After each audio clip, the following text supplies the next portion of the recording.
सांगली जिल्ह्यामध्ये महात्मा गांधी चौक police station like 256/25 गुन्हा हा दाखल करण्यात आलेला आहे, ज्यामध्ये कलम 178, 179, 180 आणि 181 भारतीय न्याय संहिता याखाली तो गुन्हा दाखल आहे, ज्यामध्ये 500 आणि 200 रुपयाच्या बनावट नोटा बनवण्यात आलेल्या आहेत।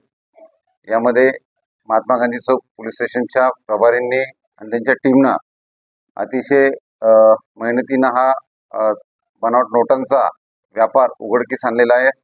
याच्यामध्ये एकूण 5 आरोपी निष्पन्न केलेले आहेत। या 5 आरोपींना मान्य न्यायालयासमोर आम्ही हजर करून त्यांचा पोलीस कस्टडी पण घेण्यात आलेली आहे। यामध्ये अधिकचा तपास पोलीस करत आहेत, ज्यामध्ये या बनावट नोटांच्या व्यापाराचे धागेदोरेही पुढे आणखीन कुठं आहेत का याबद्दलचा तपास केला जाणार आहे। यामध्ये एकूण 99,56,300 रुपये दराच्या चलनी नोटा त्या ठिकाणी जप्त करण्यात आलेल्या आहेत।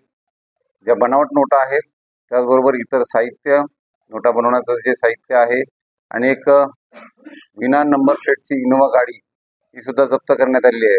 असे मिळून हा एकंदरीत 1,11,06,900 रुपयांचा मुद्देमाल पोलिसांनी जप्त केलेला आहे।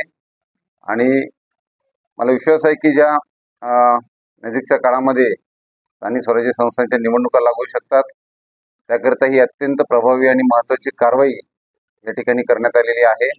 माझं आपल्या माध्यमातून सर्व नागरिकांना पण आव्हान असणार आहे की आपणही आपल्या निदर्शनास असा कुठं चुकीचा प्रकार आला असेल तर तात्काळ पोलीस प्रशासनाला आणि स्थानिक सर्व राष्ट्रीयकृत बँका जे आपल्या नजीकच्या आहेत त्याच्या मार्फतीने आपण ही खात्री करू शकता आणि त्या ठिकाणी पोलिसांना माहिती देणं गरजेचं आहे, जेणेकरून हा प्रकार कुठे असेल तर आम्हाला उघडकीस आणता येईल।